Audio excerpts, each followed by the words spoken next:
signal now for when I'm needed. But when that light hits the sky, it's not just a call. It's a warning to them.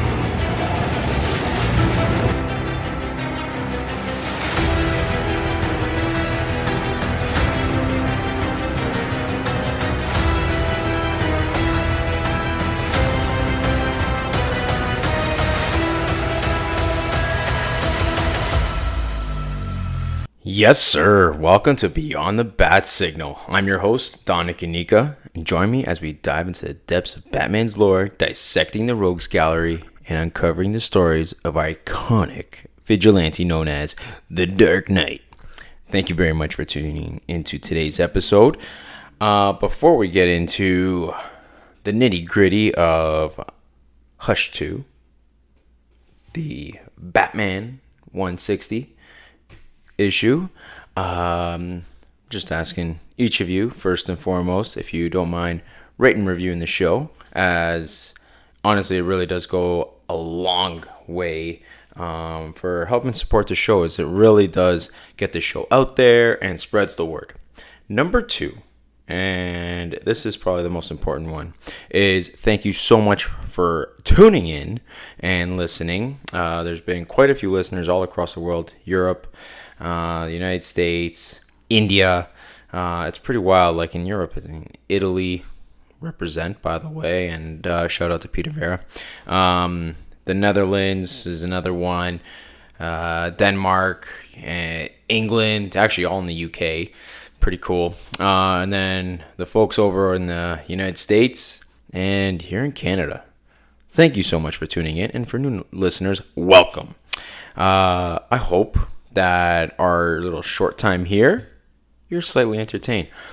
Today, as you can tell by the title, we are going to be talking about Batman issue 160, Hush 2, and let me just get into the cover first and foremost. I think we are, 3 issues in now? I think I like this issue, the cover, the most. And there's quite a few. There's a lot of variant covers, but I got cover A, where it's black font, white background, Batman grabbing his head with blood on his hands. And Hush is just, if you haven't noticed, it's repeated quite often. And I love it. I don't know. It's just Batman with the yellow oval. Really enjoy this. It's a simple cover, but I actually really like it. Curious what cover you guys have been getting. I saw one by Lee Bermejo, one of my favorite artists, hands down. And I was just like, man, do I get that one or do I just go and get the Jim Lee? And I really did like the background in this one. It spoke to me. I did notice, though, like a little bit of Superman has been teased in the cover. Don't understand why. If someone way smarter than me, or even slightly, I'm sure you guys will figure it out, can tell me why, like, I'm noticing Superman slightly pop up, and I get it from the first series of Hush comics, where I think it was back in over 20 years ago, and I know Superman made an appearance, but I was expecting like at least something. I get it that the cover artist doesn't always hold true to what's going on in the story, but anyway, I was convinced. I was like, Superman is going to jump in here. But no, that isn't the case. Now, let's get into today's story, where Batman, it's actually titled, flipping over to the page, it's called The Night. And we get a good look at the Bat Cycle, which I dig. Very simple. And it kind of gives a different perspective as to when Jason Todd or Red Hood invaded the Batcave and just kind of was like, okay, like he took out Batman, but it was through a different lens, and we get a good look at Hush's new outfit. I guess let's start there, and then we'll go to Jason Todd. So Hush's new outfit, I don't mind it. I actually kind of like the brown trench coat. I don't mind that. This, like, I actually prefer it, but this one looks all right. You know, he's got, listen, it's comic booky, right? So this is what we're gonna get. Do I hate it? No. Do I love it? No, I like it. But it's got like the H. It reminds me of kind of like the Ninja Turtles, where they have the belts and they have the letter. Where it's like if you're Leonardo, you have the L. If you have your Donatello, you have D. Hush has the H. Good for him. But it's getting it from different perspectives. And here, Jason Todd, he's got the domino mask. He's still got that little bit of white hair at the front. And Batman's just watching this all replay. And he realizes that Hush is involved into the kidnapping of Joker, the taking of the Batmobile. But little things, like I love how Jeff Loeb does flashbacks and just kind of hits home for Bruce. But, there is a greater plan behind everything that Hush is planning. You still have Joker laid out, half dead, and here's Jason Todd ready to just blow his brains out, and Hush is taking exception, throws a blade dead center to where the bullet's going to come out, and basically saying, listen, take your best shot.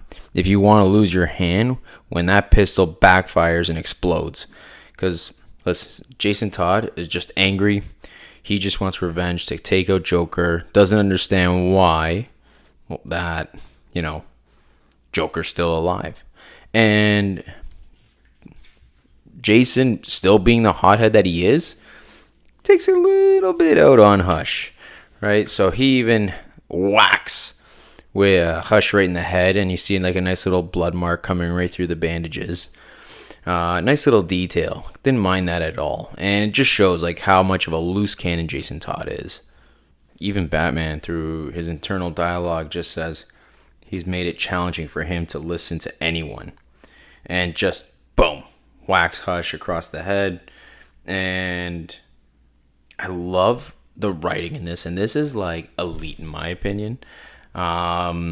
Where Hush just kind of turns the tables just to make sure, one, that the camera catches it, and two, just to reiterate, like, and hold over what Jason Todd had gone through, and just like, put salt in that wound. And this is what he says: we both know that you need my help. That fits the rage, the cerebral pain you're hiding. Your brain is deteriorating. There was just too much damage, even for the Lazarus pit to repair. Curious though, as you lay dying in his arms, he didn't think to call me his childhood friend and the best brain surgeon in the world. When Bruce cracked his skull open, mine was the first number he dialed.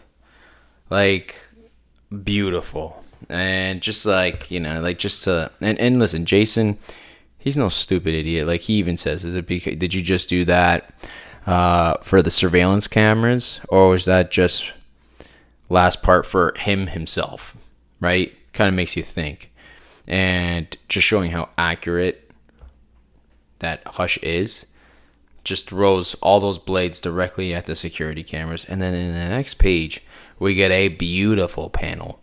Batman in his bat cycle, and the way that they just kind of color this page. So if you see, it's like the title kind of, and you got in the background the lightning, it's raining, and you get a cool look at what this bat cycle looks like, and the cape just flowing on in the background just looks pretty dope.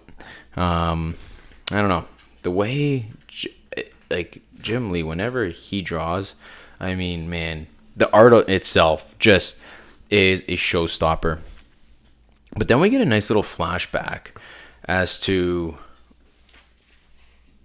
Bruce Wayne going through his dad Thomas Wayne's, I guess, little tools. And Thomas is just like, hey Bruce, what are you doing here? He's like, Father, this is very dangerous. And he's holding up that blade, the exact blade that Hush has, particularly in the wrong hands. Tommy Elliott, the boy we took to Metropolis, he said that your scalpels are the finest in the world. And I know I'm going to mention or say this incorrectly. Damascus Steel. So Hush says that out loud, and he wanted to make sure that Bruce Wayne knew, or Batman, either or.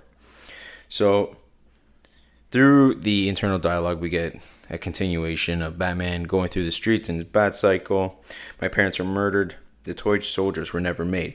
So they kind of make mention of us to Bruce. Like, this is to show how close Bruce Wayne and Tommy Elliot were, or how much Bruce Wayne really got along with Tommy Elliot. And Bruce just goes, sorry, hang on one sec. Da, da, da, da, da. You see how perfectly balanced it is? It will not slip during surgery. And Bruce just asks, could you make something else with it? And then Thomas Wayne just responds, that takes time. Like what? A sword? And Bruce Wayne, out of the goodness of his heart, like, what a beautiful boy.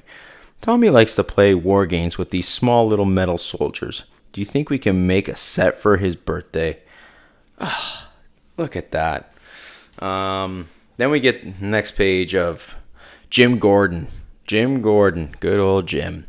And he's got like a little mirror that's set up with a bat logo, and it just says a friend. So all you see, Jim Gordon picks it up. It kind of looks like a tablet, and it says, welcome back, my friend, to the show that never ends.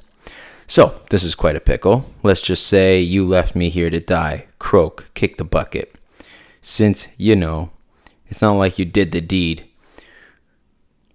Who would know except you? Hee hee hee. Oh God. And we got to, like, you can tell through Jim Gordon's glasses, you got an image of the Joker. In case you couldn't tell by the little laughter. And right away, you get, like, it looks like what's on the image is Joker attacking Batman, and then Batman blocking, and Jim Gordon just says enough, turns the power off, and boom, an explosion. And the last part we see of Jim Gordon is just, it looks like him unconscious, bleeding. We do get some Riddler in here. I still find it weird with the question mark over his eye. Not a big question mark over the eye. Got Mike Tyson vibes. Anyway, and they're at Clock Tower, and I do appreciate the little that Riddler's part of this scene, interacting with Nightwing and Batgirl. I do appreciate it. Now, Riddler kind of just says to Dick and Babs that, listen, no one knows Hush like I do, which is true. And right now, Babs and Dick have a hard time just trusting Nigma, aka the Riddler, and he's just like, listen, like, what do you want, basically? And he's like, listen, I know the entire Bat family's identity. And right away, Nightwing is ready to go and find Jason and go attack. And Riddler is just like, listen, that's exactly what Hush wants. And he's like, I need to get to Jason. And Riddler's the one who's saying, listen, you guys need to stick together. You two need to stay together and fight as a team. You can't go into a trap where the Hush wants you. And Nightwing's just like, I don't give a damn what Hush wants. Tell me where Jason is. And then all of a sudden, you get a nice close-up of the eye of Riddler with the good old tattoo, I think. And he's like, question, how can you be in two places at once? And then we have Batgirl immediately reacting and is just like, I don't care. Right away, she's like, I need to go get my dad. And it seems like she solved the riddle pretty quick. And Nightwing responds while he's like kind of has his bow out and ready to attack Riddler. And he's like, answer, you can't unless there are two of you. Riddler's response was, each of you has at least one person you care deeply about, an Achilles heel. That's where he'll apply pressure. Now, here is where I'm like, is Riddler behind this? Right? Is the whole point is to split up the Bat family while like kind of playing mind games and saying, okay, I'm telling you to stay together. But then all of a sudden he kind of throws out a riddle to kind of get them apart. Like, why say the riddle? I don't know. Like, why tell them that and then try, like, the whole point would be like, listen, let's stick together. I don't know. But I think that was the whole point, was to kind of get Babs out, and then all of a sudden, it gives every reason for Nightwing to get out. Anyway, here we have Batman going up Wayne Med Tower, one of his father's many legacies, and he sees, I was like, who's this with the white hair? Kind of looks like, isn't not Silver St. Cloud vibes, but like, listen, silver hair here, okay? And no idea who this is. And there's like a little bit of an interaction here where he's like, I'm not expecting anyone to be working this late. Oh, I was not expecting anyone, especially you, she responds to Batman. She's like, oh, I've heard of the Batman, but I didn't think you were real. How can I help you? And Batman just takes out one of these scalpels that he has on in his hand. He's like, this scalpel was made here, because he knew exactly where it was made. Sure enough. There should be a serial number, but it's missing. Who is it made for? And then through internal dialogue, everything about this woman is a lie. The name, her accent, and is she in a league with Hush? Oh, by the way, this lady with the silver hair introduces herself as Armor. And let me tell you, she has like some messed up powers, okay? She looks like she just, like, her hand kind of just turns into this blade and just kind of hyperextends. Almost looks like a blade / knife, but it is long. And Batman's trying to take her out and is a little bit occupied. And through internal dialogue, he's saying she has to concentrate to hold her forms. I need to break that. I need to break her. And Batman's asking, where is he? Where's Hush? And it just seems like it's just like that there's this, I don't know, it looks like what is it? He looks like he's freezing, and it looks like it's going all the way up to his head. But you got big letters, capital letters, stop. Then you have Nightwing show up, and sure enough, you have Jason looking face to face at Joker, and just waiting and waiting. And Jason was obviously expecting somebody, but he was expecting Batman, not Nightwing. And sure enough, that's what what's his name, Red Hood, says, is like, I was expecting Bruce, not you.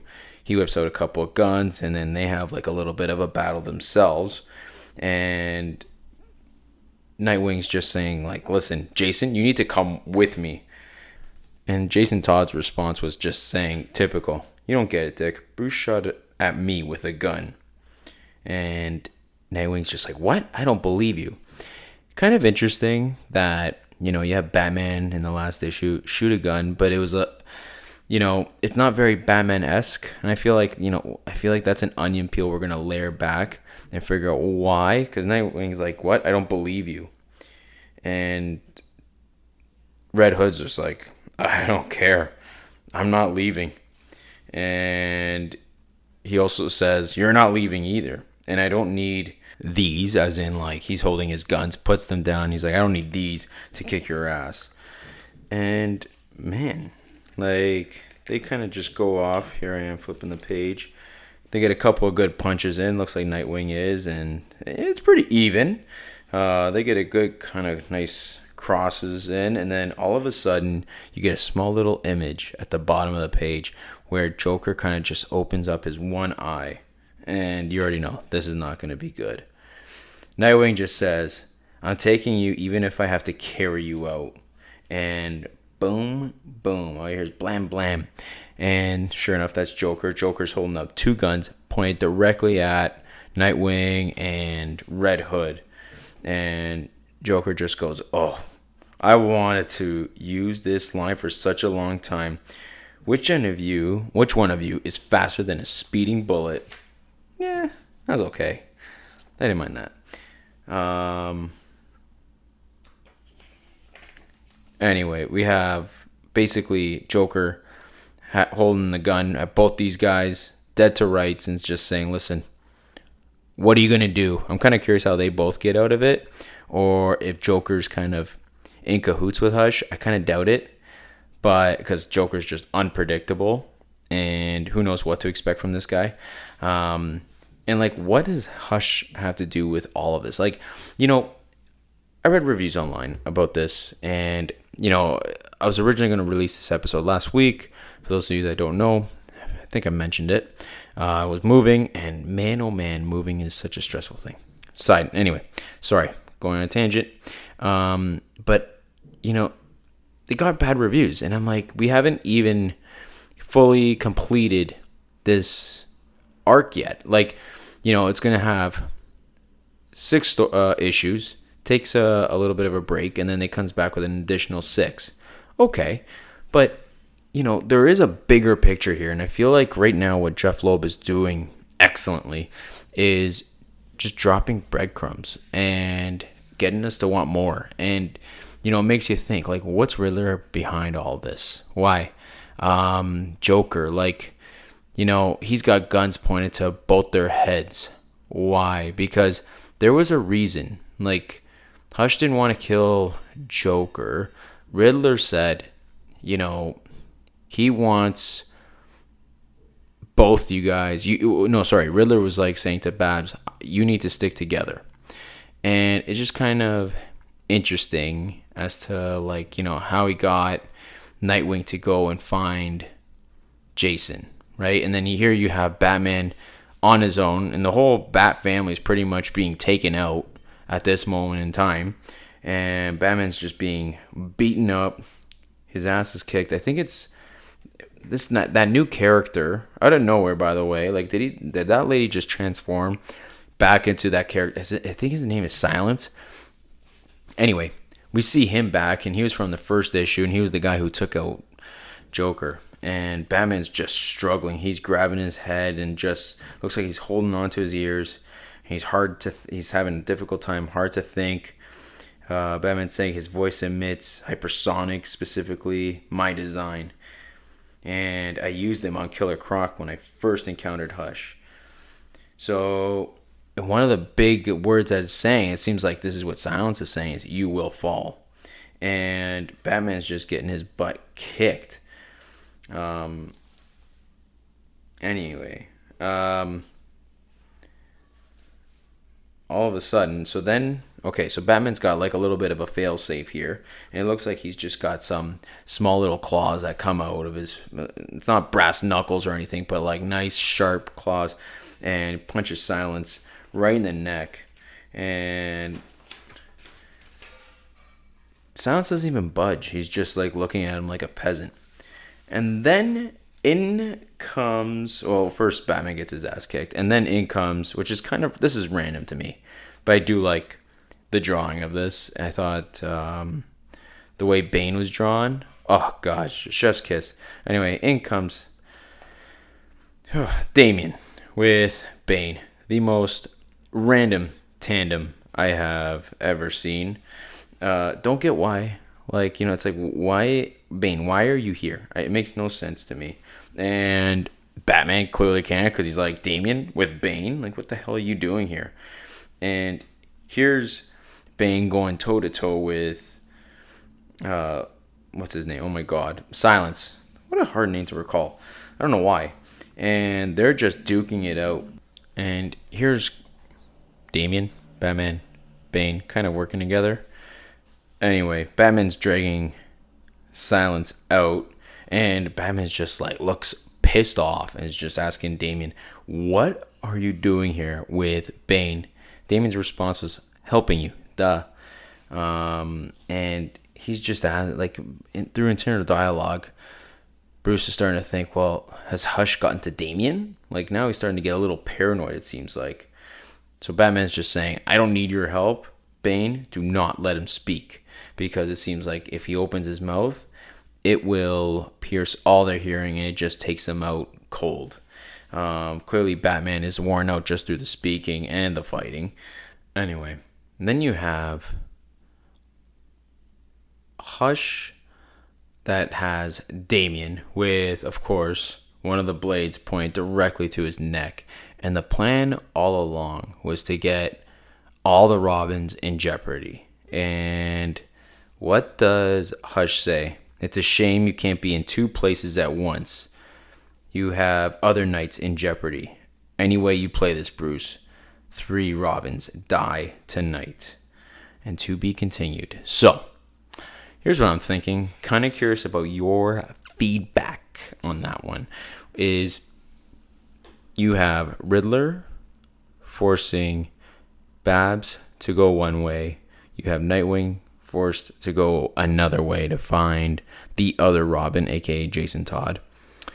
You have Joker taken out, I guess, and just chilling out, and all of a sudden he's got 2 guns pointed at 2 Robins, and then you have Hush with Damian. And Damian did not come alone. He came with Bane. Again, is Bane behind this? Kind of a big question. But finally, after 3 issues, you have Hush going face to face with Batman. Really curious where the next issue is going to go, but we're going to have to wait a month. I think it's till July. I know we're in June right now, but the June issue is not going to come out. There's going to be a slight delay. I think it's just 1 month. And complete bummer. I mean, I'm really excited. I actually really like where this is going. I would give this issue, I think I'd give it another A, maybe A minus. So I'll give it 8 out of 10, I guess.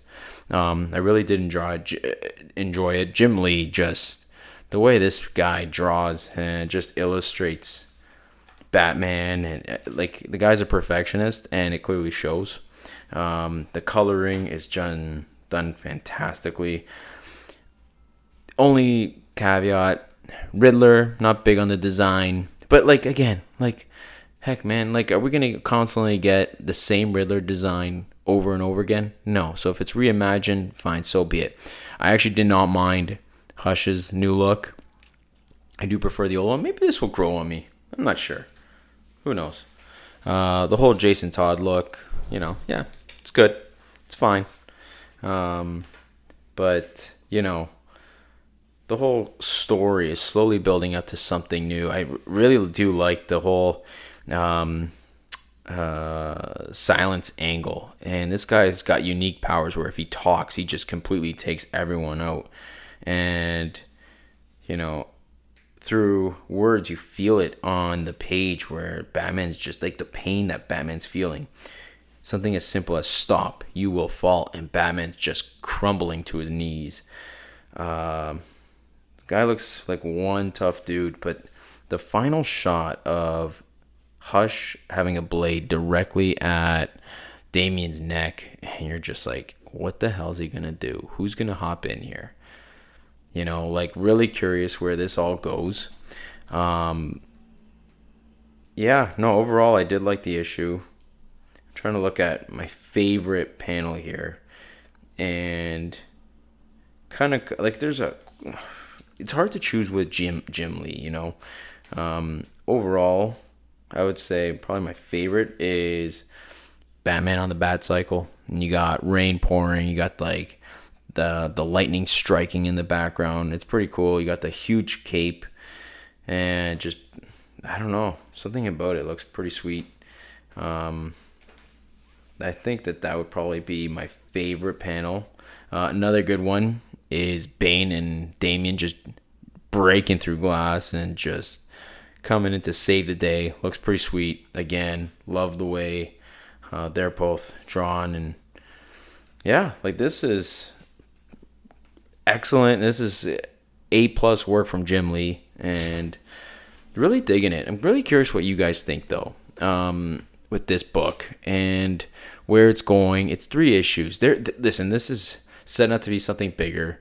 Ryan Lauer says it best. It's just something. It's like a good popcorn film. You can just sit back and enjoy and just read it over and over. And I really do believe that. This has been Jim Lee at his finest. Jeff Loeb being the legendary Jeff Loeb. He is who he is. And, this is a larger detective story than we think. And for us as readers, I'm talking out loud and reading. This is my second time reading it with you guys. And I'm like, yeah, listen, there's more villains that meet the eye that are in on this, I think. And why? Right? And then the other thing, and I hope to God this isn't it. I hate when, characters like Batman when their secret identity is revealed, it bothers me so much. I just don't like it. And I hope Hush kind of has that and keeps it to himself. But I wonder what the whole motive is. And I'm wondering if you guys have any theories. I'm sure you do. Probably better than mine. And again, send me an email. beyondthebatsignal@gmail.com, or feel free to shoot me a message at beyondbadsignal on X/Twitter. But yeah, I'm really curious to hear what you guys all think. But with that being said, like, next episode is going to be the Batman Begins 15th anniversary. So we're gonna have a special guest on, and he's a previous guest. I will give you a hint. He's from the Scream Along podcast. So if you guys are unsure what that is, I would highly recommend, especially if you're a horror film fanatic or just love Scream, go to the Scream Along podcast and tune into their shows. They got up-to-date news with casting and everything that's going on with Scream and the whole franchise and the horror industry in general. They even got some reviews up there as well. But that's the little breadcrumb I'll leave you with. But with that being said, thank you very much for tuning into today's episode. I'm glad I can drop one. I'm going to tell you right now that things are going to get a little busy for me, so I'm not sure how often episodes are going to drop. But I know one thing is for sure, which is we will be celebrating Batman Begins 20th anniversary. So really looking forward to this. Now, with that being said, my name is Dominic Nika. This is Beyond the Bad Signal, and we are signing off.